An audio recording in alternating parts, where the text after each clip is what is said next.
Hello and welcome to Indus News live from Islamabad. I'm Meher Sher and these are the headlines.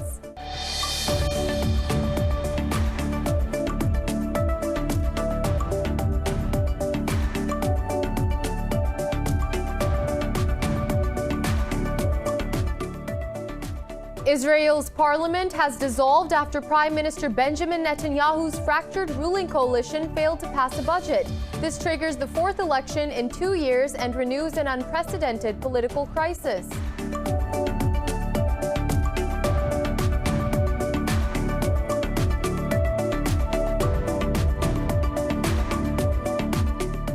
U.S. President Donald Trump has granted a full pardon to 15 people, including 4 former Blackwater guards. The government contractors were convicted in a 2007 massacre in Baghdad that left more than a dozen Iraqi civilians dead.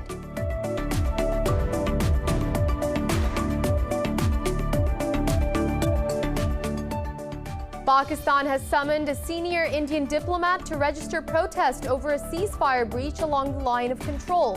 In a statement, the Foreign Office says a civilian was martyred and 3 others injured in the Hot Spring and Jandrot sectors. It says Indian forces have killed 28 civilians in over 3,000 ceasefire violations this year alone.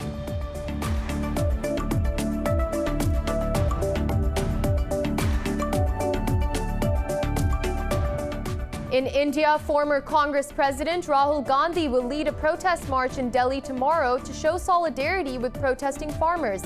He will submit a memorandum with 20 million signatures condemning the reforms to President Ramnath Kovind. Farmers have camped on the outskirts of Delhi for 28 days now, demanding the repeal of contentious laws.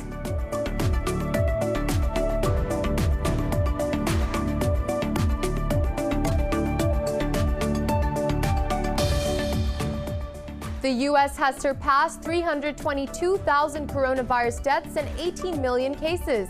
The virus has also reached the Antarctic continent after the Chilean army reported 36 cases at its research station. Meanwhile, Pakistan has reported 2,100 infections and 84 fatalities overnight. The nationwide death toll has risen to 9,557. Globally, the virus has claimed 1.7 million lives and infected 78 million people.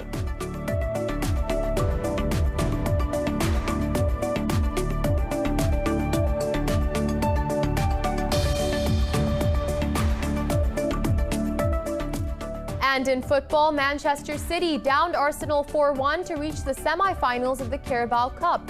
City's stellar performance at Emirates Stadium turfed the Gunners out of the competition. They are set to face Brentford in the semi-final, who edged Newcastle 1-0 in their quarter-final contest.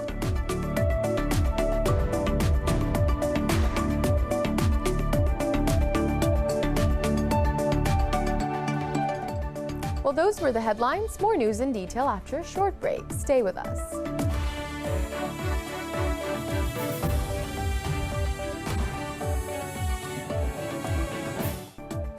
Welcome back. And now for the news in more detail. Israel's parliament has dissolved after Prime Minister Benjamin Netanyahu's fractured ruling coalition failed to pass a budget. This triggers the fourth election in 2 years and renews an unprecedented political crisis.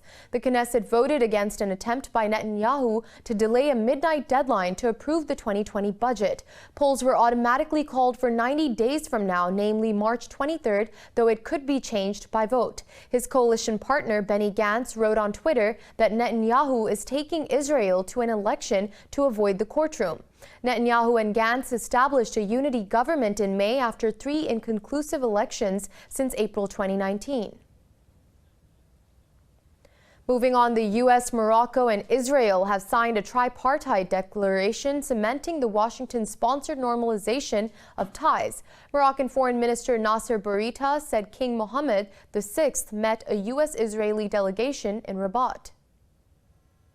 The joint delegation was led by senior White House advisor Jared Kushner. Bourita said that the parties agreed to establish mutual communication offices within 2 weeks. He said that the agreement stipulates that parties fulfill their obligations and take other steps before the end of January. Israel and Morocco have also signed 4 bilateral agreements. These include deals on direct air links, water management, connecting financial systems, and a visa waiving agreement for diplomats. In a statement, King Mohammed said Morocco will remain an advocate for the Palestinians. He reiterated Morocco's commitment to the Palestinian cause, based on the two-state solution to the conflict. Meanwhile, Tunisia says that it is not interested in establishing diplomatic relations with Israel. In a statement, the Foreign Ministry said Tunisia's position will not be affected by any international changes. Now, the U.S. says it is ready to mediate the maritime negotiations between Israel and Lebanon. Secretary of State Mike Pompeo says Washington can facilitate the talks over offshore oil and gas exploration. In a statement, Pompeo regretted that despite goodwill on both sides, the parties remain far apart. He urged both sides to negotiate based on the respective maritime claims they have deposited at the UN.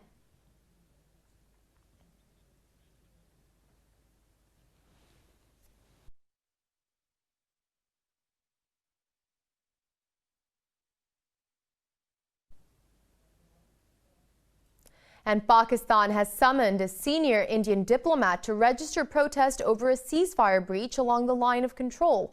In a statement, the Foreign Office says a civilian was martyred and 3 others injured in the Hot Spring and Jandrot sectors. The Foreign Office strongly condemned the deplorable targeting of civilians. It said the violations are against established humanitarian norms and military conduct. The office added that India's increasing breaches along the line of control are a threat to regional peace. It said Indian forces have killed 28 civilians in over 3,000 ceasefire violations this year alone. Moving on to India, where the former Congress President Rahul Gandhi will lead a protest march in Delhi tomorrow in solidarity with protesting farmers. Farmers have camped on the outskirts of Delhi for 28 days now, demanding the repeal of contentious laws. Gandhi will submit a memorandum with 20 million signatures condemning the reforms to President Ramnath Kovind. Meanwhile, speaking at the venue of an anti-farm law protest in Thiruvananthapuram, the Kerala Chief Minister said farmers are food providers and the central government is not respecting them. In another development, farm leaders are meeting to discuss the government's proposal for more talks. And for more on this, we are being joined by Nishant Verma, a political analyst from India.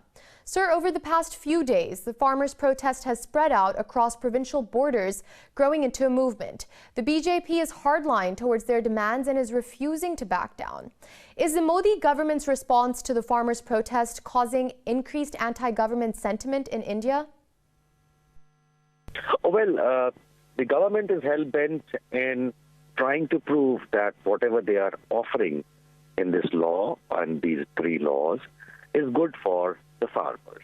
However, the consumer of these laws, which is basically the farmers, and the consumer of the produce of the farmers do not majorly agree with the government. So there is a standoff between the farmers and the government, and overall it has not been taken positively the way these laws have been enacted, as well as they are being tried to force upon the farmers. Sir, at the rate the farmers' movement is intensifying in India, do you think these protests could turn into civil unrest, undermining the Modi government? I do not think it will lead to civil unrest. Yes, there is an unrest between the segment of farmers as well as the government of India. I foresee a result in some 1 or maximum 2 weeks of time.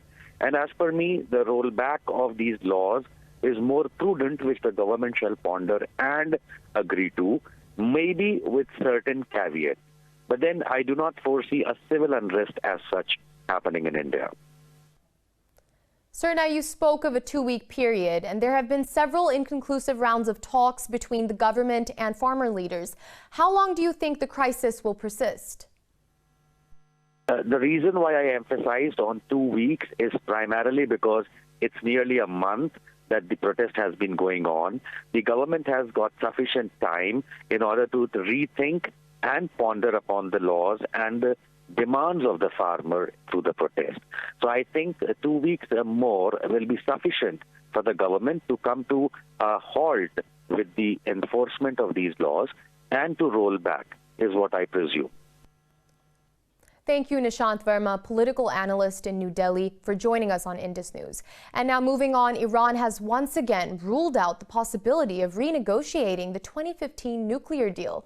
Speaking at the UN Security Council, Iran's envoy Majid Ravanchi said a revision is absolutely unacceptable to Tehran. He said any such amendment or extension of the Joint Comprehensive Plan of Action will violate Security Council Resolution 2231. The envoy added that 4 months after the U.S. failed to destroy JCPOA, the Council is again considering its implementation. Ravanchi said the deal was concluded as a comprehensive and long-term solution to the Iranian nuclear issue. Earlier, the EU urged Iran not to squander an opportunity to return to the deal under the next U.S. administration. And Turkey's President Recep Tayyip Erdogan has urged U.S. President-elect Joe Biden to work towards boosting ties with Ankara. Speaking to lawmakers from his ruling AK party, Erdogan expressed hope to open a new chapter in its relations with both Washington and the EU in the coming year. He said Turkey doesn't have any hostility and prejudice towards any country, but it has been facing double standards over the acquisition of the Russian S-400 missile defense system and the Eastern Mediterranean issue. Earlier, Defense Minister Hulusi Akar urged the U.S. to review its sanctions over Ankara's deal with Russia. He insisted that the new defense system poses no threat to the alliance or its armaments. And Ankara has approved a law to extend the deployment of Turkish troops in Libya by 18 months. It renews Ankara's one-year mandate of a military agreement with Libya's government of national accord. Turkish media said opposition parties voted against the extension, but the combined votes of Turkey's ruling party and its allies allowed the bill to pass. This comes in the wake of a UN-brokered ceasefire agreement between the warring parties in October. The deal stipulated the departure of foreign forces and mercenaries stationed in Libya in 3 months. Turkey has issued another navigational telex to conduct seismic research in the eastern Mediterranean Sea.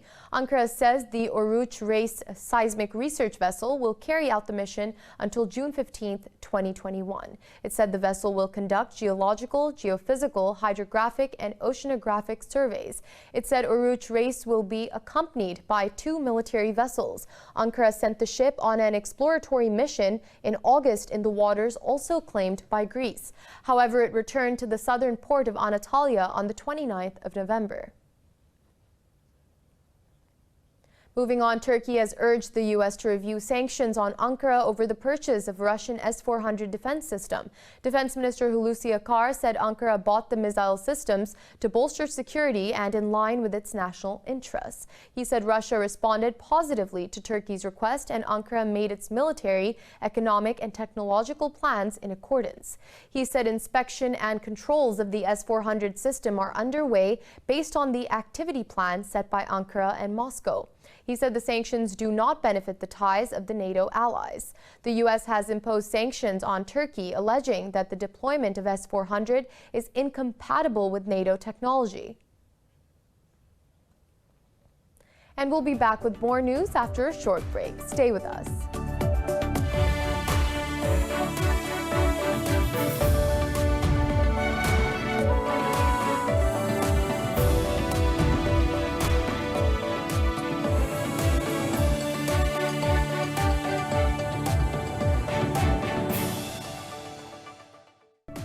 Welcome back. U.S. President Donald Trump has rejected the $892 billion coronavirus relief bill.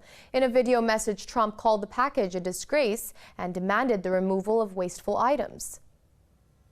Trump has asked the Congress to increase stimulus payments to most Americans from $600 to $2,000. Slamming the bill, he said that it had nothing to do with the COVID relief. Trump's statement has plunged the bill, approved by Congress after days of furious negotiations, into turmoil. The bill they are now planning to send back to my desk is much different than anticipated. It really is a disgrace. For example, among the more than 5,000 pages in this bill, which nobody in Congress has read because of its length and complexity, it's called the COVID relief bill, but it has almost nothing to do with COVID. Failure to pass another stoppage bill or override a possible Trump veto could result in a partial government lockdown on the 29th of December, as a $1.4 trillion federal spending measure is attached to the bill. Now, the U.S. has surpassed 322,000 coronavirus deaths and 18 million cases. The virus has also reached the Antarctic continent after the Chilean army reported 36 cases at its research station. Globally, the virus has claimed 1.7 million lives and infected 78 million people. More on the pandemic in this report. The surging cases of COVID-19 in the U.S. have essentially put the country under a siege as hospitals remain overwhelmed. Pfizer is close to striking another deal with Washington to supply tens of millions of additional doses of its vaccine. Meanwhile, as the virus reaches the end of the Earth in the Antarctic, scientists believe extreme weather conditions can further affect immune systems. We know that exposure of extreme weather affects a person's physiology. The condition of isolation, the changes in seasonal light with the seasonal sensitivity can also be immunosuppressive. So, we know that several components may further affect the person to lower their immune system in extreme conditions, and especially with the work they do there. Moderna, AstraZeneca, and Germany's CureVac all claim that their vaccines will be effective against the new strain raging in Britain, while BioNTech is testing the effectiveness of its vaccine against the variant as it prepares to send 12.5 million doses to EU by the end of the year. Meanwhile, France has agreed to open borders with Britain provided that travelers show a recent negative COVID-19 test. Over in Australia, after the second day of low cases in South New Wales, the state has relaxed restrictions for Christmas. Can I be very clear that whatever we have in place today goes back on the 27th, and in between they're very modest tweaks and modest changes to account for the fact that everybody has had a very difficult year. Some people's stress levels and mental health capacity is already at breaking point, and we want to try and put that against the current risks as we see them. South Korea has reported its second highest daily tally of infections. A survey shows growing public dissatisfaction with Seoul's handling of the latest wave. Moving on to Pakistan, 84 people have lost their lives to COVID-19 over the past 24 hours. This takes the country's death toll to 9,557. The health ministry says 2,142 people tested positive for the virus overnight. It added there are nearly 38,000 active cases in the country. Out of nearly 463,000 countrywide cases, more than 415,000 people have recovered. The ministry said the southern province of Sindh has the highest number of cases with over 206,000 infections. The province of Punjab has reported more than 133,000 cases, whereas in the capital city of Islamabad, over 36,000 people have been infected so far. And in Russia, the lower house of parliament has passed a bill to fine online platforms if they fail to remove banned content. The law will allow Moscow to fine websites including Twitter, Google, YouTube, and Instagram up to 20% of their profits in Russia. The draft legislation said Twitter, Facebook, and Instagram failed to remove hundreds of pages. It also allows authorities to block or restrict websites if they discriminate against Russian media on their sites. The bill cited complaints from Russian media outlets, RT, and the RIA news agency about alleged censorship of their accounts on these sites. And Russia has sent 300 military instructors to the Central African Republic. Moscow said they will train military personnel of the National Army under an existing agreement. In a statement, the Russian Foreign Ministry expressed concerns over the deteriorating security situation in the Central African Republic. Bangui sought military assistance from Russia and Rwanda ahead of nationwide elections. Rwandan President Paul Kagame also confirmed the deployment of troops without giving the numbers. This could bolster security forces and UN peacekeepers against an alliance of armed rebel groups threatening to march on the capital. The rebels have already seized the country's fourth largest city, Bambari, 5 days before the polls. Moving on to Russian diplomats accused of engaging in espionage have left Colombia. The South American nation says the officials cannot return. Our government made the decision to request the withdrawal of 2 Russian diplomatic officials who were accredited in Colombia after verifying that they were carrying out activities in the country that were incompatible with the provisions of the Vienna Convention on Diplomatic Relations. As a result, the procedure was followed, one that is established in the 9th article of the aforementioned international instrument. Now in central France, 3 police officers were shot dead and another wounded while responding to a domestic violence call. Police say a man opened fire at the cops when they arrived at a house in Saint-Just village. Interior Minister Gérald Darmanin said on Twitter the suspected gunman has been found dead. A woman who was reported the victim of domestic violence was rescued by the police. French officials made no mention of the suspected gunman's possible motive. President Emmanuel Macron expressed solidarity with France's police forces following the deaths. Now, the U.S. Justice Department has sued Walmart on accusations of fueling the opioid crisis in the country. The retailer's shares closed down 1.2% following a lawsuit filed in Delaware District Court. The civil lawsuit accuses Walmart of ignoring warning signs from its pharmacists and filling thousands of invalid prescriptions. It alleges the retail giant of failing to take its gatekeeping duties as a pharmacy seriously. Walmart denies the allegations and says the Justice Department's probe is tainted by historical ethical violations. In a statement, the retail giant says the lawsuit is riddled with factual inaccuracies. It calls the lawsuit an attempt to shift blame from the Drug Enforcement Administration's failures. And as Christmas approaches, baby animals at a reptile park in Australia have also embraced the festive spirit. More in this report. Christmas arrived early for the baby koalas at a New South Wales park as they were surrounded by festive decorations. The baby marsupials were seen sequestered against each other in a playful mood. We wanted to bring smiles to people's faces all over by showing off our beautiful little Joeys that are born this year in 2020 here at the Australian Reptile Park. One koala, Pipsqueak, was seen enjoying a meal surrounded by tinsel, while 2 Tasmanian devil joys, Wolf and Alula, were spotted chomping down on a Santa hat. Some of our beautiful little babies featured in this video are of course our tiny little boo book, our Mango, our drop dead gorgeous koala Pipsqueak, and of course the 2 little rascally devils, Wolf and Alua. Although the park will stay closed on Christmas Day, a few of the keepers will be around to ensure the animals are fed and enjoying the holiday.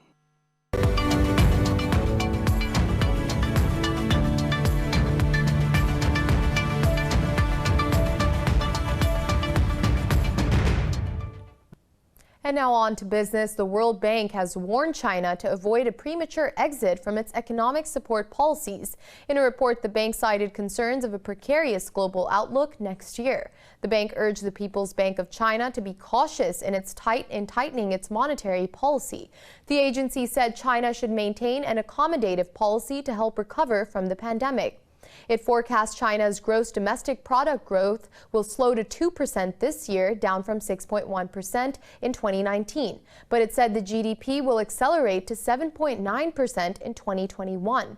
The report predicts that exports will not contribute to growth next year after a large increase in 2020. And most European markets are trading higher amid hopes of a post-Brexit trade deal soon. The Pan-European Stoxx 600 index is up 0.5%, with auto stocks leading the gains. Frankfurt's DAX and Italy's FTSE MIB have also gained 0.5% each, whereas the CAC 40 in Paris has risen as well. However, London's FTSE is bucking the trend as uncertainty over the new virus strain continues to rise.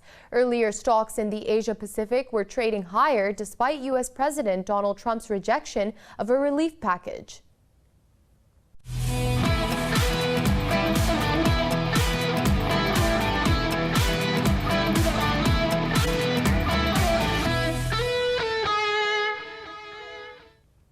And now on to sports and football. Manchester City downed Arsenal 4-1 to reach the semi-finals of the Carabao Cup. City's stellar performance at Emirates Stadium turfed the Gunners out of the competition. Gabriel Jesus, Riyad Mahrez, Phil Foden and Aymeric Laporte netted one each to seal City's win. They are set to face Brentford in the semi-final, who edged Newcastle 1-0 in their quarter-final contest. The Bees dominated the Magpies throughout the match, while Josh Da Silva's crisp left-foot volley secured their spot in the last four. Brentford have reached a major semi-final for the first time.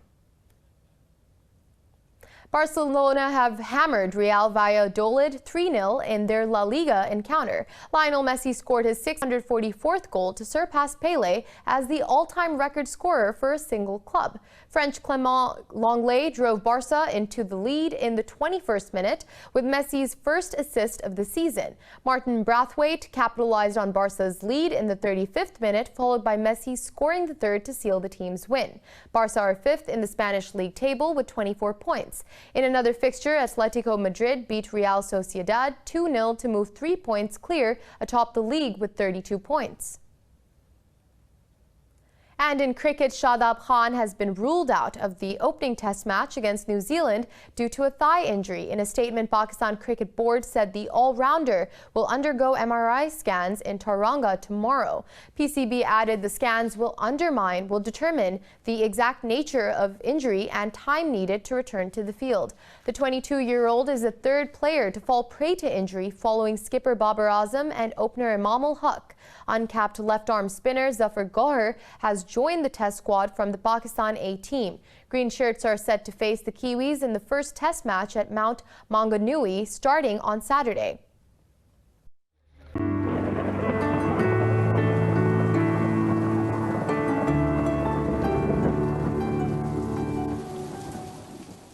And now it's time to take a look at the latest weather updates from around the world.